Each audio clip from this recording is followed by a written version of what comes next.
narnya Allah. Nar itu disebut izzahnya Allah subhanahu wa ta'ala. Boleh juga disebut bayang-bayang dari Nur Muhammad. Inilah yang sampai kepada wali-wali palsu. Dia merasa sudah wusul, sudah sampai jadi wali, padahal dia bukan wali Allah, dia wali syaitan. Kenapa? Yang dia alami bukan dari dasar nurnya Allah subhanahu wa ta'ala. Kalau nurnya Allah turun ke kalbu, kalau sudah turun nur Allah dalam kalbu, maka muncullah mataharinya kalbu adalah nur Nabi Muhammad sallallahu alaihi wasallam. Maka kalbu siapa saja yang tidak terkena cahaya Rasulullah pasti mati. Sungguh indah cahayamu wahai Muhammad, sungguh sempurna ruhmu wahai Ahmad. Itu yang dia pandang. Maka ketika memandang kepada nur, mereka lupa bahkan memandang ke dalam dirinya. Inilah yang disebut fana fin nur, fana dalam nur. Tetap saja yang dicitrakan beda dengan yang mencitrakan. Yang Sallallahu ala Muhammad Sallallahu alaihi wasallam. Waalaikumsalam warahmatullahi wabarakatuh. Alhamdulillahilladzi kallama biazaliyatihi wa hawarana wa ja'alana mimman aqama as-salah wa anzala ilal Qur'an lian natakallama bih. Amma ba'du. Baik Bapak Ibu yang bukan Allah, saudara-saudara, ini pertanyaannya langsung kayak orang ini kita hantarkan pelan-pelan ya. Allah subhanahu wa ta'ala, sebutan Allah alif lam lam ha itu adalah sebutan Allah kepada makhluk yang dicipta dengan kun. Jadi Allah itu mengatakan kun, jadilah. Kita kalau berbicara sesuatu, memerintah, berarti kita punya kuasa dan kehendak.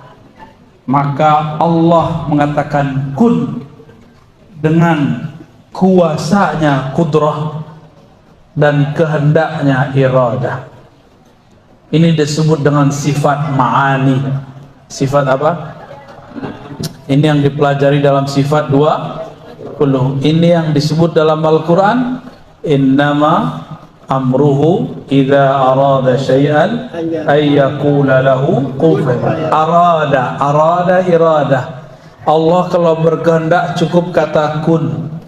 Karena dia punya kudrah kekuasaan, maka kunnya berlaku.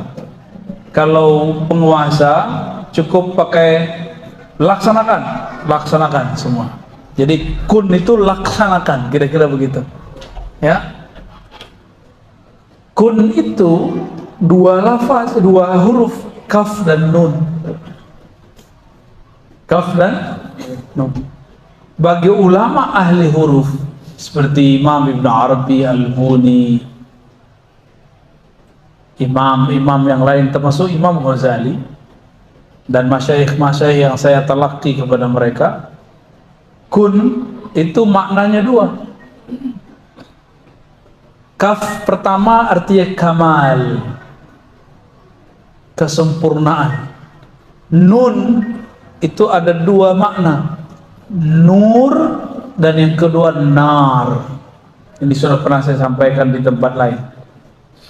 Kesempurnaan nurnya Allah, nur Muhammad sallallahu alaihi wasallam. Yang kedua, kesempurnaan narnya Allah.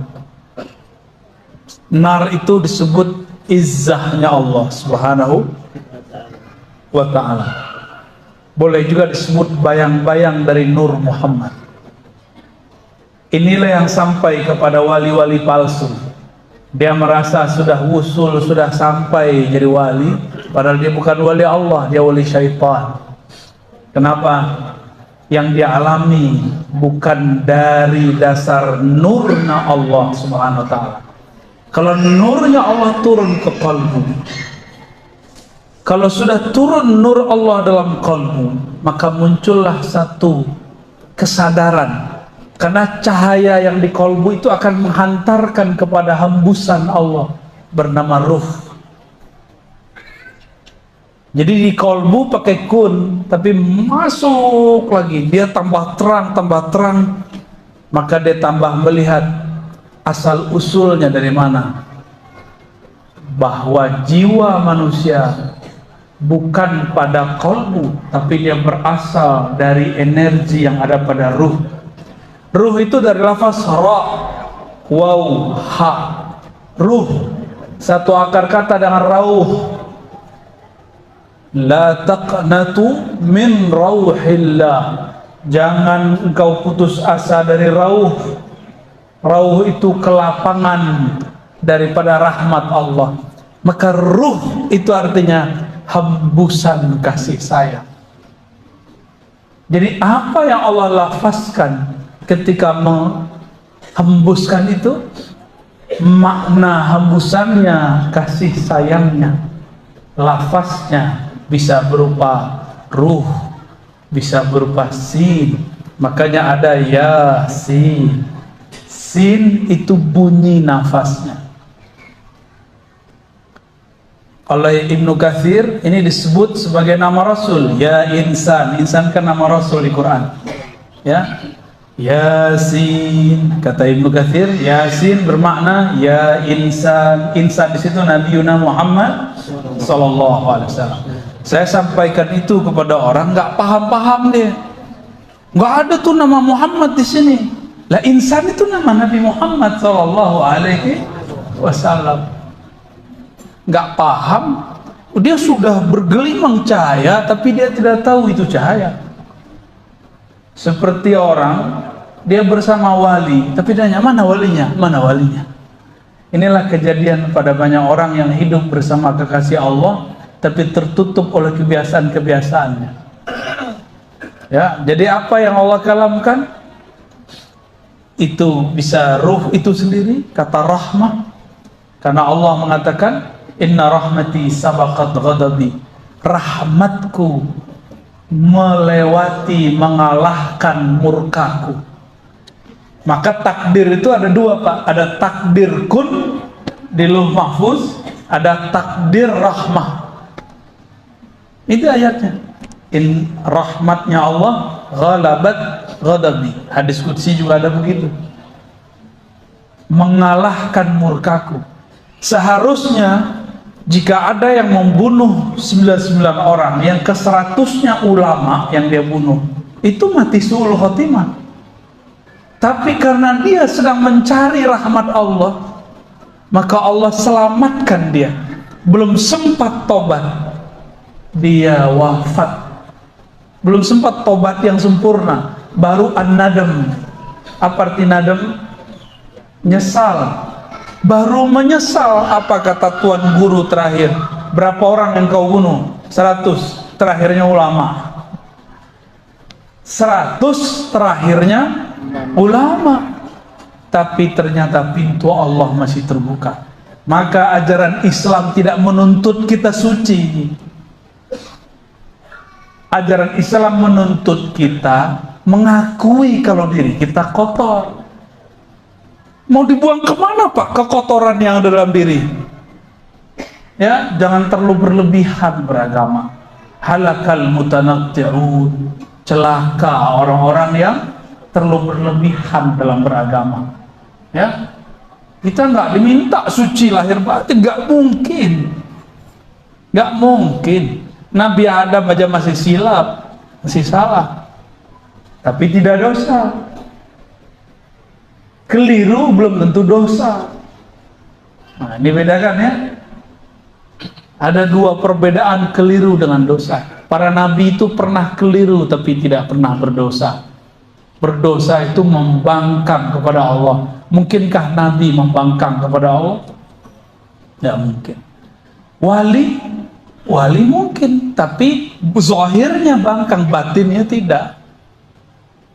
Ya, itu Pak ya. Jadi yang dikeluarkan adalah lafaz rahmah. Ya, itulah jadi Ahmad Ruhullah. Allahumma sholli ala sayyidina Muhammad. Setelah ini Suara oke. satu di atasnya perwakilan ada Bapak satu. Ya, sekarang minta tolongnya Bangis di atas, ibu-ibu di belakang Bangis ya. Ibu-ibu satu orang penanya di atas. Singkat padat Pak ya. Waktunya. Ah, syukur. Mungkin Bu ya, Buya pernah menyampaikan bahwa Allah menurunkan Rasul dan Nabi itu 313, yang maksud adalah 25 yang Al-Quran. Itu pernah saya katakan. 313 Rasul saja. 124.000 para nabi. Ya. Yang maksud adalah 25. Yang saya ingin mengetahui bahwa ada jabatan al-Qos, yaitu pimpinan pamalan ataupun suatu yang Nabi sampaikan ada 25 al-Qos dari zamannya Hasan bin Hussein hingga sekarang, bahkan untuk akhir zaman ini hingga yang ke-25. Berapa besar perintah untuk kita menemukan seorang wali itu, dan berapa efek sampingnya kalau kita tidak menemukan. Terima kasih Bu ya. Baik. Bagus Pak. Kalau Rasulullah masih hidup, kita diperintahkan bertemu Rasulullah. Tuba liman ra'ani, beruntung yang melihat aku. Kalau tidak bertemu Rasul, ketemu orang yang bertemu Rasul. Tuba liman ra'a man ra'ani, beruntung orang yang melihatku. Gak bertemu juga murid Rasul Sallallahu Alaihi Wasallam, maka carilah orang yang berguru kepada murid sampai sekarang. Perintah itu Pak, karena ada tuba itu satu pohon keberkahan ridwanullah di surga. Siapa yang memandang wali, ulama, pewaris Nabi, bukan pewaris iblis. Ya, ada ulama pewaris iblis. Nauzubillah min. Saya pun berlindung setiap hari, ya Allah, jangan jadikan lidah ini zallat, keliru. Ya, karena sekali keliru, ujiannya orang yang pegang mic, public figure, ustadz, khotib, malu mundur, malu minta maaf. Itu ujiannya. Maka kalau saya ada salah, kasih tahu. Nanti saya cek benarkah salah menurut ilmu yang kita pelajari. Jika salah, saya minta ampun dan saya minta maaf kepada umat. Ya, dan itu harus dilakukan. Nggak boleh sok-sokan, udah tahu salah masih aja ngeles ya. Seperti kejadian pada cocok logi akhir zaman ya. Nggak ada dia minta maaf. Udah bikin rusuh umat karena hadis dukhon, nggak ada mereka minta maaf. Malah bikin rusuh baru. Mari beli pangan. Akhirnya orang pada beli beras di mana-mana, habis beras. Terus saya minta maaf, minta ampun kepada ya Allah jika salah pemahaman ini. Bimbing aku.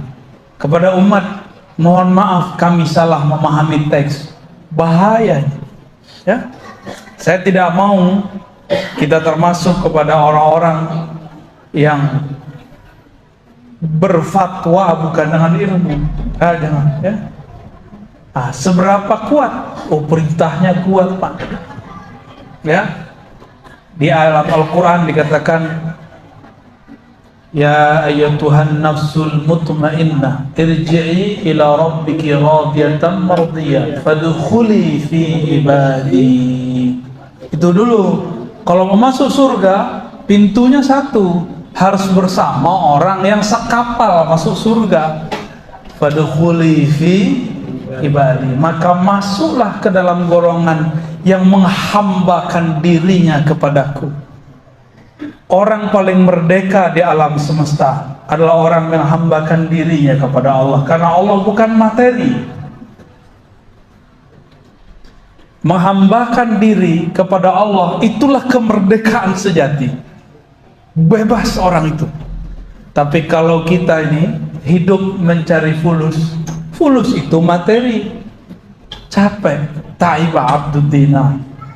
Allah itu, setiap orang mengenal Allah, mencintai Allah, maka setiap itu juga ada bebas, hur, ahrar, hamba yang bebas. Ya, jadi perintahnya kuat, Pak. Perintahnya kuat, nggak boleh sendiri-sendiri. Ini larangan mafhum mukhalafahnya, pemahaman di balik ayat ini. Jangan sendiri-sendiri, jangan berpecah belah, jangan berpisah dari majelis para aulia, para ulama-ulama yang bersanad kepada Rasulullah SAW. Maka ciri-ciri musuh akhir zaman, mereka yang suka memecah belah. Ada majelis, dia buat majelis baru lagi, kecuali majelis yang dia buat ini untuk menyokong majelis yang besar, baru boleh. Ya, gak boleh dia buat majelis dalam majelis, kecuali gurunya mengatakan mau majelis ini, kuatkan. Hanya kelompok khawarij yang mencoba memecah belah, ya, kita tidak mau seperti itu.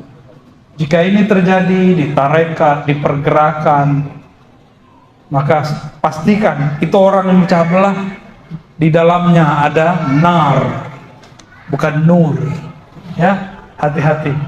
Baik, gitu Pak ya. Ini baru satu ayat kita pakai, ayatnya banyak lagi. Ya. Wallahu a'lam bishawab. Silakan ibu-ibu. Ya, satu, bangkis di atas ya. Baiknya.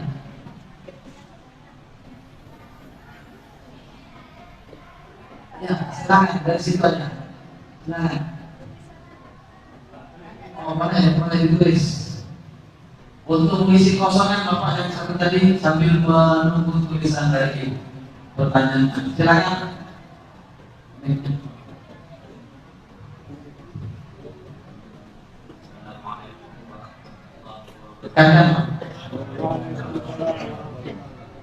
Izin Bu ya, ini pengalaman saya tarekat dari kelas 5 SD. Jadi semasa saya tarekat, kejadian mimpi, dan mimpi itu kejadian yang menjadi kenyataan. Hingga saya pergi berangkat umroh, apa yang saya dapatkan di perjalanan Madinah sampai Mekah itu semua perjalanan hidup saya. Dan yang saya pertanyakan itu ya,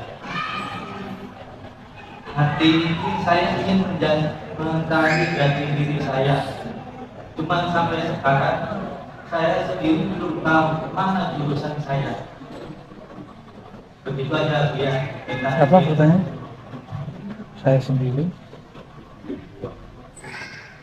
Beliau bermimpi bahwa setelah itu tarekat seperti dibimbing gitu dalam. Oke. Ya, kalau dalam ilmu psikologi namanya deja vu. Tapi psikolog tidak ada satupun yang sepakat sampai hari ini. Kalau bagi ahli ruhani itu gampang, ya. Kita kalau misalnya nih Bapak ngomong, kamu nanti bakal begini, terjadi. Saya mau tanya, orang itu terjadi sesuai dengan yang kita kalamkan karena kita yang ngomong atau karena takdir Allah? Terus kenapa merasa keren? Tuh apa kata gua, itu kan kejadian kan gitu. Ya. Orang itu mengalami yang kita kalamkan bukan karena kalam kita, tapi karena takdir Allah. Saya mau tanya lagi. Orang yang mengabarkan masa depan atau orang yang melihat masa depan, itu yang memperlihatkan, yang menggerakkan dia bicara siapa? Allah. Jadi ini disebut khatir rabbani. Khatir rabbani itu lintasan yang masuk ke dalam qalbu, berasal dari Allah atau malaikat. Bisa jadi masa lalu, masa sekarang, atau masa depan. Jika itu terbersit di kolbu, itu bukan kita yang membersihkan, itu Allah lintaskan di kolbu. Maka tidak boleh merasa hebat, karena bukan kita yang melintaskannya, Allah lah yang mengirimkannya ke dalam kolbu. Jadi itu biasa Pak ya. Kami orang yang belajar zikir biasa ngalamin itu ya. Jangan merasa aneh, biasa aja. Jangan merasa kemudian saya ini kok begini gitu ya. Biasa aja. Amalkan zikir tarekat yang sudah dipelajari dari guru-guru, lalu tambahkan kajian ma'rifatullah. Jangan hanya berhenti di wiridan, harus belajar kajian ma'rifatullah. Insya Allah akan lebih upgrade. Torikot sekarang kebanyakan berhenti di wirid, riyadhah, puasa. Yang naik cuma Islam dan iman, ihsannya nggak pernah naik. Ihsan itu anta'budallah ka'annaka tarah, engkau ibadah seakan memandangnya, dan itu hanya bisa dengan ma'rifatullah, mengenal Allah ya. Wallahu a'lam bis-shawab. Satu lagi pertanyaan dari ibu-ibu ya. Ya, habis ini. Seorang suami di zaman Rasul melarang istrinya, dan itu kalau istrinya patuh masuk surga. Tapi pertanyaannya dari ibu ini bahwa bagaimana hukumnya ketika suami-suami masa sekarang melarang istrinya ikut majelis taklim? Suami yang mana tuh? Sini, berdiri, suaminya yang mana? Hah? Kalau ente orang alim nggak apa-apa ya. Kalau ente orang kiai, ustadz, larang ini boleh. Bisa didik lama di rumah. Tapi kalau kita nggak sempat mendidik istri, nggak sempat mendidik anak, sudah sibuk dengan dunia, lalu hanya mengizinkan istri ngaji lewat YouTube, dan itu berbahaya. Ya, emang ada di zaman sahabat Rasul dulu istri-istri nonton YouTube? Gak ada. Jangan buat bid'ah barulah. Bacalah Sahih Bukhari, Kitabul Ilm. Istri-istri, perempuan-perempuan di zaman Rasul dikhususkan waktu ngaji. Yang ngajar laki-laki boleh, gak usah cemburu, ente warasnya, masa cemburu sama ustaz? Ya, kan gak mungkin lah. Di zaman itu gak ada pakai hijab, gak ada pakai hijab di zaman itu. Diizinkan. Rasulullah bahkan ketika walimah, orang-orang walimah resepsi, itu datang yang nyambut perempuan. Nggak ada pembatasan. Itu baru sekarang-sekarang aja kita yang saklek. Boleh sih boleh, cuma jangan saklek lah beragama itu ya. Yang penting tidak ikhtilat yang batil. Ikhtilat itu dua, ada yang batil, ada yang jaiz, mubah. Ada ikhtilat campur baur yang boleh, ada campur baur yang batil. Kalau itu sudah mulai buka aurat, bersentuhan, itu baru ya. Jadi pandang-pandanglah diri kalau tidak bisa mendidik. Kita bukan ulama, bukan guru, baru hijrah kemarin sore ngarang istri ngaji. Ya, ini aneh. Ya, saya aja udah gak sempat ngajar istri saya Pak, karena Bapak undang terus kan. Baru juga kemarin kesini diminta lagi. Ini udah datang lagi undangan baru. Tapi kita belum terima Pak. Sudah nggak ada waktu sama anak, sudah nggak ada waktu sama pasangan. Itu saya Bapak Ustadz Pak. Ya. Terus antum basic umum, baru hijrah pakaian, belum hijrah otak, belum hijrah dada. Akhirnya dulu karakternya pemarah, sekarang bajunya sudah islami, di dalamnya masih pemarah, sekarang marahnya pakai ayat. Hijrahkan dulu kolbunya, hijrahkan dulu jiwanya, baru kita kemudian ngajar orang. Ya, kalau enggak itu namanya nyiksa istri itu ya. Yang begitu-gitu ya ngomong aja sama mertuanya. Sama mertua, jangan diam-diam aja. Boleh itu. Saya nggak nyuruh cerai ya, nyuruh perbaiki. Diperbaiki. Ya. Hijrahkan dulu jiwa kita, baru didik jiwa orang. Hijrahkan dulu isi otak ini, baru hijrahkan didik isi otak orang. Hijrahkan dulu ruh kita, baru kita bisa menghijrahkan ruhnya orang. Kalau baru dulu pakai celana pendek, sekarang pakai sarung, itu belum gitu. Ya, dulu celananya di mata kaki, sekarang jingkrang, itu belum. Itu baru penampilan. Ilmunya harus benar. Ilmu itu bukan di pakaian, ilmu itu ada di kolbu. Allah simpan di kolbu. Dan kolbu kalau sudah berisi ilmu, nggak mungkin dia sombong, dia pasti turun. Ini kok baru kemarin hijrah ada sombong aja, udah berani nyalahin Ar-Razi kan? Baru kemarin tobat. Lah kalau saya nyalahin antum ya boleh, saya kan punya sertifikatnya. Allahu a'lam bishawab. Jangan marah Pak ya.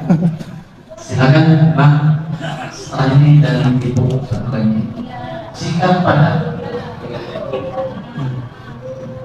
Assalamualaikum warahmatullahi wabarakatuh. Assalamualaikum. Izin Buya, yang malu mau bertanya tadi Buya dengan Buya menjelaskan baru pakai peci, hatinya belum malu sudah mau tanya. Izin Buya bertanya Buya. Ini mungkin belum saya pahami, saya berguru juga Buya. Kami dari Kabupaten Sintang ya, jauh ya. 8 jam dari 8 jam. 8 jam Buya. Masya Allah. Izin Buya bertanya Buya. Ada kalimat yang pernah saya dengar dari guru saya dan belum saya pahami seutuhnya ya. Kenalah dirimu rata-rata maka kau akan kenal Allah yang nyata. Maksudnya gimana? Kenalah dirimu. Kenalah dirimu rata-rata maka kau akan kenal Allah yang nyata. Masya Allah. Bahasa Arabnya A'rif nafsak ta'rif rabbak. Kenali dirimu maka engkau kenal Rabb. Gak usah diri yang batin, diri yang zahir. Saya mau tanya nih, Bapak kan punya kumis. Ya. Itu Bapak yang numbuhin tuh siapa? Beneran. Ya. Kumis manjang. Manjang nggak? Ini manjang nggak? Manjang? Oh? Manjang kan nih? Enggak ya? Siapa yang atur? Kita yang atur atau Allah? Tuh, baru satu rambut sudah kenal Allah. Allah yang menumbuhkan kumis, namanya Al-Muhyi. Allah yang maha menghidupkan, munbit, menumbuhkan. Ya, itu baru satu. Tambah ke dalam, tambah semua, tambah kenal. Ternyata tidak ada peran kita sama sekali. Saya ngomong begini pun bukan saya yang bergerak, saya digerakkan oleh Allah Subhanahu wa ta'ala. Tapi kita punya adab. Kalau kita salah, kita tidak boleh menyalahkan Allah. Kalau kita taat, kita tidak boleh jumawa merasa taat. Kita katakan ini anugerah dari Allah. Kita zikir, kita nggak boleh merasa kita ini ahli zikir. Kita mengatakan terima kasih ya Allah, Engkau muliakan aku, yang hina ini menyebut namamu yang mulia. Gitu ya, itu salah satu uraian pertama. Ditambah terus sampai ke dalam, bisa pingsan Pak nanti Pak. Gitu ya, jantungnya udah deg-degan dari tadi. Ya. Insya Allah, semoga Allah permudah. 8 jam ya? 8 jam. Insya Allah. Kalau Allah berkehendak tidak ada halangan ya, insya Allah. Jawab kabul ya Allah. Dari Terakhir ini dari Ibu Buya, di atas itu penuh dengan ibu-ibu karena di bawah tidak bisa menampung. Iya, iya. Pertanyaannya begini Buya, rupanya Ibu ini sering menonton di channel Buya dan dianjurkan untuk sering-sering bersolawat kepada Rasulullah SAW. Saya ini kata Ibu jarang bersolawat, tapi kalau mimpi saya itu bertemu dengan Rasul, aku benar itu seorang Rasul atau yang lain? Iya, Nabi mengatakan la tabqa minal mubasyarat, tidak tersisa daripada kabar gembira di akhir zaman illa ar-ru'ya as-salihah. Hadis Bukhari, hadis Muslim, At-Tirmidzi dan lainnya. Tidak ada lagi yang tersisa daripada warisan-warisan yang mengembirakan di akhir zaman melebihi ar-ru'ya as-salihah. Ru'ya ini ada dua, fil manam wa fil yaqzah.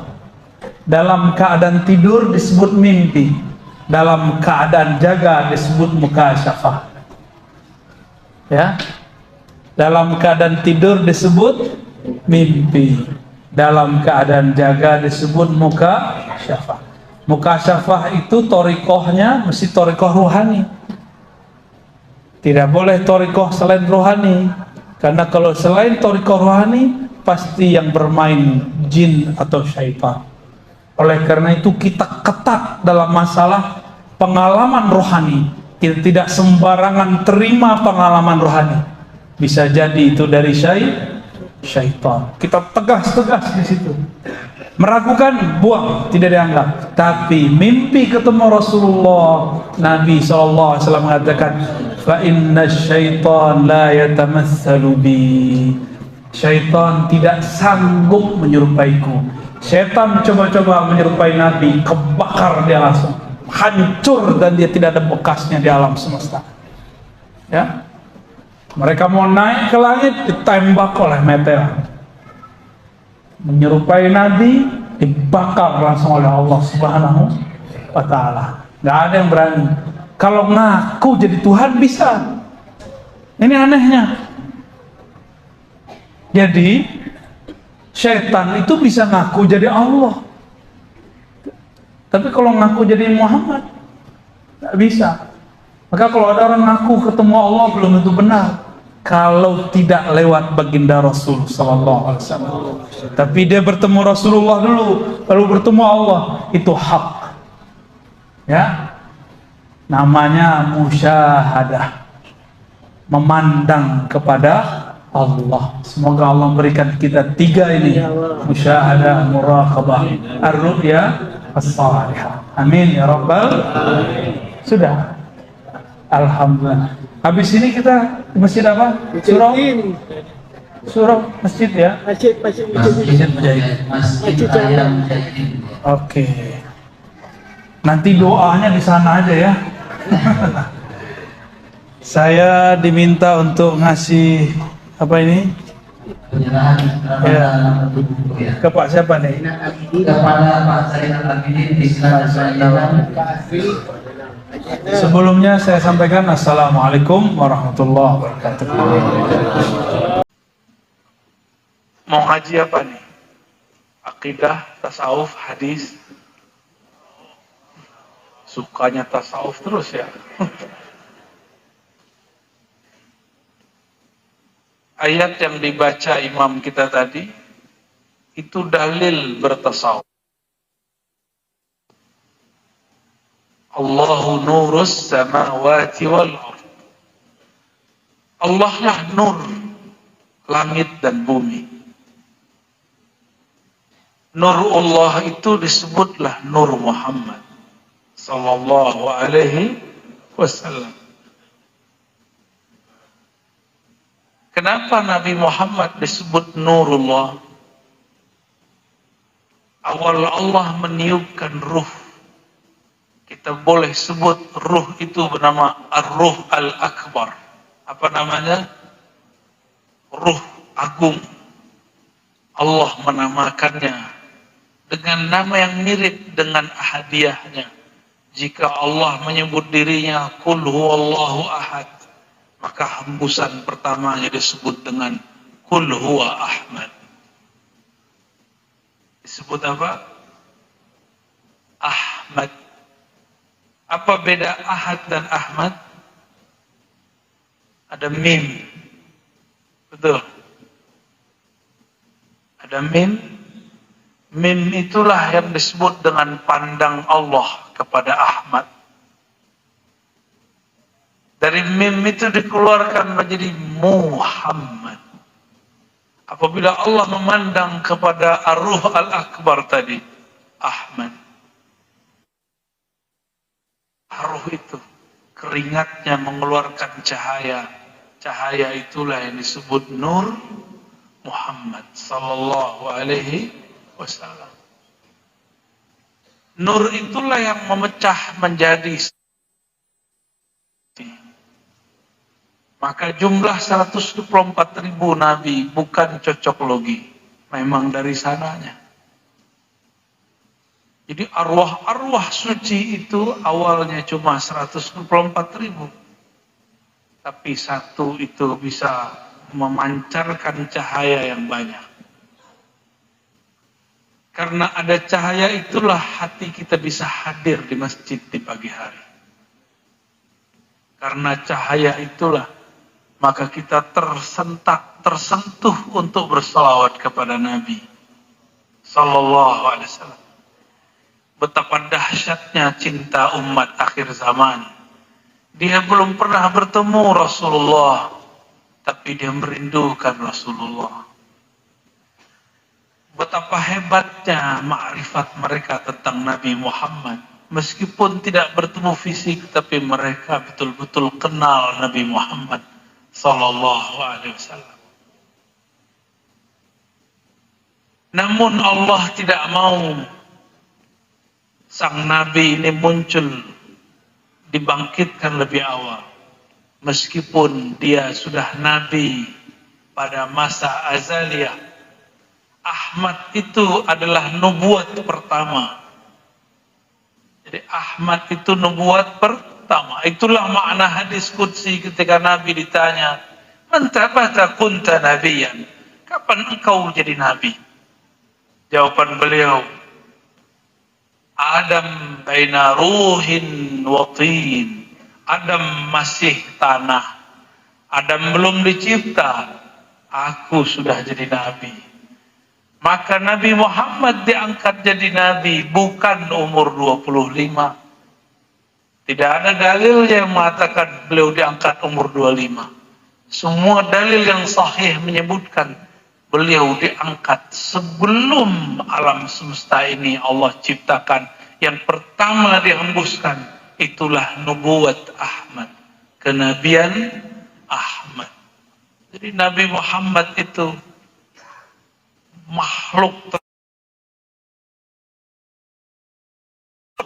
tertua, tapi akhiruhum ba'sa, yang terakhir diutus. Ana awwalu nabiyyin khuliqa wa akhiruhum ba'sa. Yang pertama dicipta, yang terakhir diutus. Yang pertama dihembus, yang terakhir juga nanti akan menghancurkan musuh-musuhnya. Itulah makna di akhir zaman akan muncul seorang imam. Min waladi Fatimah, dari keturunanku jalur Fatimah. Ismuhu yuwati usmi. Isimnya sama dengan isimku. Apa isimnya Nabi Muhammad? Ahmad. Isim, apa makna isim? Apa arti isim? Nama, itu terjemahan. Al-ismu, al-wasamu. Al-wasam huwa al-alam. Yang pertama makna isim itu tanda. Maka tanda-tanda keruhanian Ahmad ada pada imam akhir zaman. Saya nggak paham ilmu ini sampai terjadi pandemi. Maka meskipun pandemi ini menegangkan, tapi bagi saya berkah luar biasa. Karena Allah memberikan ma'rifat yang sampai sekarang saya tidak tahu cara membalasnya.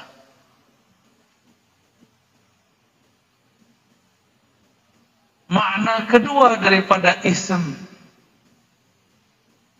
adalah al-ulum, keluhuran, ketinggian. Maka keilmuan Imam akhir zaman itu semuanya persis seperti ilmu Nabi Muhammad sallallahu alaihi wasallam. Bedanya Nabi Muhammad itu nabi. Beliau juga seorang rasul. Sedangkan Imam akhir zaman itu wali. Beliau sebagai khalifah. Maka kekhalifahan Al-Mahdi itu risalahnya Nabi Muhammad. Kewalian Al-Mahdi itu warisan nubuat kenabian Nabi Muhammad. Coba diulang. Khalifahan Al-Mahdi itu sama dengan kerusulan Nabi Muhammad. Waris disebut ismuhu yuwati usmi. Kewalian daripada Al-Mahdi itu warisan mutlak dari kenabian Nabi Muhammad sallallahu alaihi wasallam. Karena semua wali pasti mewarisi nubuat para nabi. Dan yang mewarisi nubuat Nabi Yuna Ahmad hanyalah Al-Imam Al-Mahdi. Itu cara memahaminya. Ya. Pusing gak tuh? Pusing tapi asik ya. Jadi kalau mau mencari imam akhir zaman, bukan yang aneh-aneh, tapi yang isimnya sama dengan isim Nabi Muhammad. Bukan isim KTP. Bukan nama KTP. Ini nama ruhani. Ini derajat keruhanian. Jadi untuk apa kita sholawatan selama ini? Untuk apa kita berzanjian selama ini? Untuk apa kemudian kita baca Simtidurar? Semuanya supaya rohani ini merindui Nabi Muhammad sallallahu alaihi wasallam. Terbiasa mendengarkan sifat-sifat beliau, nama-nama beliau. Seandainya nanti keluar pewaris mutlaknya, kita langsung paham itulah dia. Itu rahasianya. Makanya iblis tidak mau tenang. Iblis kebakaran jenggot kalau ada orang buat maulidan. Ada buat orang Isra Mi'raj, ada sholawat, kebakaran jenggot. Emang iblis punya jenggot ya? Ada Pak. Maka dia pinjamlah tubuh setan manusia yang bergelar-gelar kiai dan ustadz juga, lalu membid'ahkan salawat kepada sang nabi kita, Nabi Yuna Muhammad sallallahu alaihi wasallam. Tapi kita husnuzon, semoga yang membid'ahkan itu karena dia masih jahil. Tapi namanya orang jahil kadang nggak sadar dia jahil. Namanya jahilun murakkabun. Tahu jahil murakkab. Udahlah jahil la yadri annahu jahil. Udahlah jahil tidak tahu dirinya jahil. Dulu saya ini anti maulid. Sempat. Tapi kita tetap berguru. Guru kita ada anti maulid. Berguru lagi, jangan berhenti di satu guru. Yang mutlak benarnya cuma Nabi Muhammad sallallahu alaihi wasallam. Itu pun benarnya Nabi. Para sahabat pun kadang-kadang diberi ujian. Satu kali Nabi melewati suatu padang rumput, padang kurma. Tiba-tiba Rasulullah melihat ada orang cocok tanam gandum dan kurma. Apa kata Nabi? Coba kamu lakukan teknik ini. Lalu mereka melakukan. Alhamdulillah, akhir tahun mereka gagal panen. Ini ujian, syakkah dengan Nabi. Apakah mereka meragukan nubuat Nabi Muhammad SAW? Maka ini akan terjadi nanti pada Al-Imam Al-Mahdi. Dia nanti bilang, nanti bakal begini insya Allah. Coba kamu lakukan ini. Ternyata tidak terjadi. Apakah pengikut di sekitarnya syak kepada dirinya? Ketika mereka datang, panen kami gagal tahun ini. Katanya itu teknik dari engkau. Apa kata Nabi? Antum a'lamu bi umuri dunyakum. Kamu lebih tahu urusan dunia kalian. Bukan Nabi berlepas diri. Ternyata Nabi jika salah, salahnya disengaja Allah. Supaya orang mampu membedakan ini nubuatnya, ini basyariahnya. Basyariah sisi manusiawi. Maka salahnya Nabi itu benar. Beliau dibuat salah supaya orang bisa tetap benar. Nabi suatu kali sholat subuh 3 rakaat. Sahabat bertanya, wahai Rasulullah, apakah subuh semenjak saat ini bertambah menjadi 3 rakaat? Tidak ada satupun yang berani teriak di belakang, subhanallah, gak ada yang berani. Akhirnya Nabi bertanya, sudah ngobrol panjang, apakah si fulan benar? Kata sahabat yang lain, benar wahai Rasulullah. Ulun menyaksikan Rasulullah. Semuanya sadar. Akhirnya Nabi kemudian sujud sahwi. Dari situlah sahabat tahu, oh begini caranya kalau sholat subuh kerajinan. Harusnya 2 rakaat jadi 3 rakaat. Energinya berlebih. Kebanyakan minum susu ya. Kalau Nabi tidak pernah keliru dan salah, bagaimana cara umatnya jika salah? Bedanya Nabi tidak dibikin Allah maksiat. Tapi Nabi itu merasa bermaksiat. Itu bedanya. Antum sudah maksiat tapi nggak merasa. Saya kan udah sholat. Maksiat tidak hanya fisik bro. Maksiat itu ada pada fisik, ada pada akal, ada pada kolbu, ada pada ruh. Maksiatnya ruh tidak memandang Allah. Maksiatnya kolbu lalai mengingat Allah. Maksiatnya akal berpikir dengan hawanya. Maksiatnya badan, mata jelalatan, telinga berghibah, tangan memegang yang haram, perut memakan yang syubhat, dan lain sebagainya. Kita mungkin sudah tidak maksiat zahir, tapi hati penuh dengan kebencian kepada sesama muslim. Itu juga maksiat. Antum mungkin ahli tahajud, tapi melihat orang sholawatan benci, itu juga maksiat. Antum mungkin ahli sholat jamaah, cuma melihat imam, jenggotnya kurang panjang, langsung bilang, imam kita ini enggak ahli sunnah.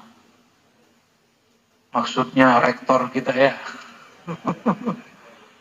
Udah rektor ketua MUI, jenggotnya enggak panjang, bingung orang ya. Di kampung saya dulu, kiai-kiai saya manggil mereka para buya, abuya. Buya, kenapa tidak memanjangkan jenggot? Ternyata di kampung saya waktu itu tren kalau panjang jenggot dukun. Jadi udah berapa mursyid saya temui. Sayyidi, syekhi, limadha la tutilu lihyat? Limadha la ta'fu ala lihyati? Kenapa kamu tidak memaafkan, membiarkan jenggotmu? Kata dia, kalau saya panjangin jenggot, nanti besok-besok orang minta air terus untuk didoain sama saya. Tapi kalau orang-orang sini biasa ya. Di sini nggak berjenggot pun dimintain air. Ya. Apalagi berjenggot panjang. Maka dulu, bukan dulu malah ya. Mungkin baru seabad 2 abad ya. Al-Habib Abdullah Al-Haddad tahun 1700-an ya. Beliau mengamalkan semua sunnah Nabi kecuali sunnah meramandangkan rambut. Nabi ta'addud, poligami, dia poligami. Nabi jalannya begini, dia jalan begitu. Nabi amalkan apa saja dia lakukan. Kecuali satu hal, berambut panjang. Ditanya, di zamanku rambut panjang bukan pakaian, bukan penampilan orang soleh. Tapi sekarang Allah kembalikan. Banyak orang berambut panjang sekarang juga soleh. Sekarang berjenggot belum tentu dukun, benar ya? Maka antum yang mau jenggot panjang, panjangkan. Mau rambutnya ala Nabi, panjangkan. Dan yang paling penting, jangan takut mengamalkan sunnah Nabi Sallallahu Alaihi Wasallam. Suatu kali beliau berkalam kepada Anas bin Malik. Anas bin Malik ini pembantu, tapi Nabi jadikan anak. Kata beliau, ya hulam, ya bunayya, wahai ananda. In istata'ta, jika kamu sanggup, in qadarta, jika engkau punya kudrat untuk tidak menyimpan kebencian, kekesalan, merendahkan siapapun di kalangan umat manusia, ala ahadin, bukan hanya sesama muslim, bahkan semuanya, faf'al, lakukanlah. Inilah sunnahku. Siapa yang menghidupkan sunnahku, maka pastilah ia bersamaku di surga. Hadis ini maknanya ada di riwayat Imam Tirmizi, Ahmad, At-Tabarani dan lain-lainnya. Maka sunnah yang Nabi maksud bukan sunnah berpakaian saja. Seperti yang dikalamkan sebanyak orang-orang hari ini. Bahwa pakaian sunnah begini dan begitu. Tidak, sunnah hakiki adalah berakhlak. Apa akhlaknya? Tidak menyimpan sedikit pun maksiat di kalbu. Bisa nggak ini? Pagi ini sampai ntar malam tidak menyimpan kekesalan kepada orang. Kepada istri, kepada anak, tetangga, dan kawan. Siap nggak? Oh, ini ada yang pakai baju biker nih ya. Lagi pakai motor disalip orang, kesel nggak? Kalau sahih, kolbunya bercahaya, justru disalip orang, dia kemudian senyum. Ngebel boleh, tat boleh, tapi sambil senyum. Gak boleh sambil emosi. Ya. Nanti kalau dia buka kaca kita bilang assalamualaikum. Gak jadi marah ya. Kembali kepada surat An-Nur ayat 35. Allahu nurus samawati wal ard. Allah lah cahaya langit dan bumi. Cahayanya bumi, matahari. Malam hari, bulan. Benar? Benar? Jangan-jangan salah lagi.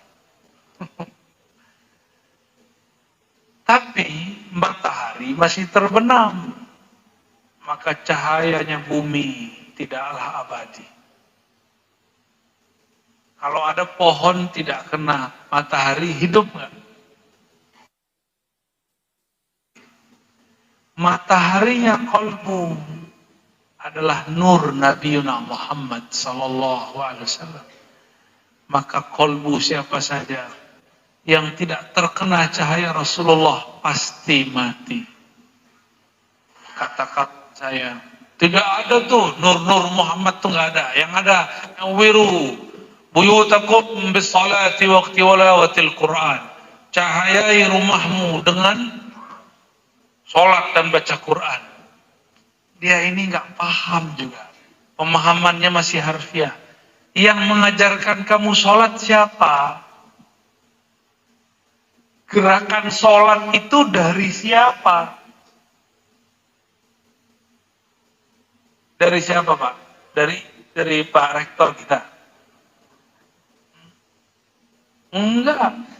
Sallu kama ra'aitumuni usolli. Salatlah kamu seperti engkau melihat aku salat. Berarti gerakan salat dari siapa? Maka setiap gerakan itu ada nurnya. Yang bergerak awalnya ini siapa? Muhammad sallallahu alaihi wasallam.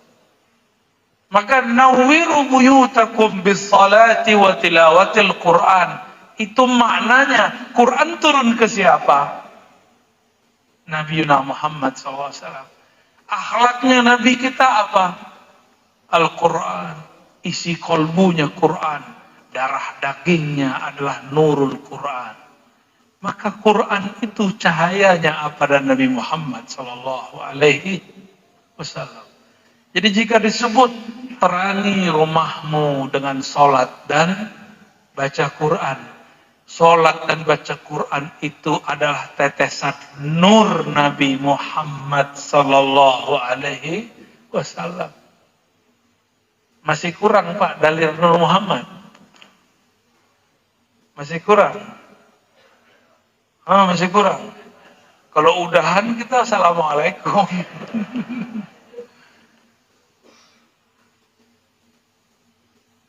Sayyidah Halimah Sa'diyah setelah dapat laporan dari anaknya bahwa anak susuannya sang Muhammad hendak dibunuh oleh dua sosok putih bersayap. Jadi ternyata anaknya Halimah Sa'diyah, karena anak-anak kecil itu kasyaf.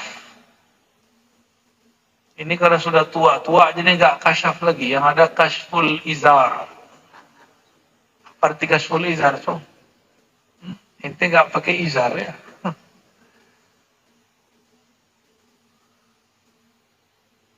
Nabi Muhammad SAW kecil. Diculik dua malaikat, bukan diculik juga, diambil. Tiba-tiba dadanya dibelah. Karena kecepatannya cahaya, cepat sekali. Tiba-tiba Nabi Muhammad sudah kembali seperti sedia kala.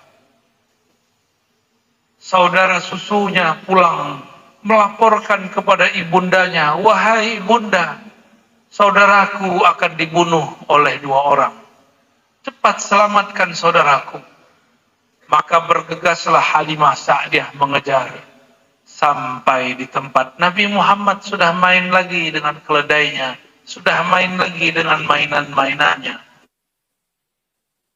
Tahun. Yang jantungnya berdebar, ketakutan. Dia peluk Nabi Muhammad. Engkau hendak dibunuh orang. Benarkah tadi dadamu hendak dibedah orang? Kata Nabi Muhammad SAW, betul wahai ibunda. Tapi Ananda tidak apa-apa. Dia peluk erat. Wahai Ananda, sepertinya ini akhir perpisahan kita. Ternyata banyak yang menginginkanmu. Aku khawatir tidak dapat menjagamu. Esok aku pulangkan engkau kepada ibunda kandungmu. Nabi Muhammad badannya kecil, badannya seperti anak kecil biasa. Tapi dia menjawab dengan jawaban orang dewasa. Besok pagi dipulangkan kepada Sayyidatuna Aminah. Apa kata Halimah Sa'diyah? Wahai saudariku Aminah, anak kita ini bukan anak biasa. Kok dia dibedah dadanya, ditusuk dadanya, dikeluarkan jantungnya, tapi dia tidak mati. Yang mendatanginya juga misterius, tidak ada di kampung Bani Sa'ad. Kami sudah cari-cari siapa dua orang ini, tiada satupun yang tahu. Gimana mau tahu?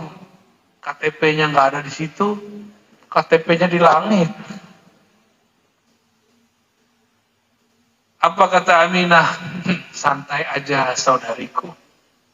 Jangankan kamu Baru saja aku hamil, setiap malam datang malaikat menjumpaiku.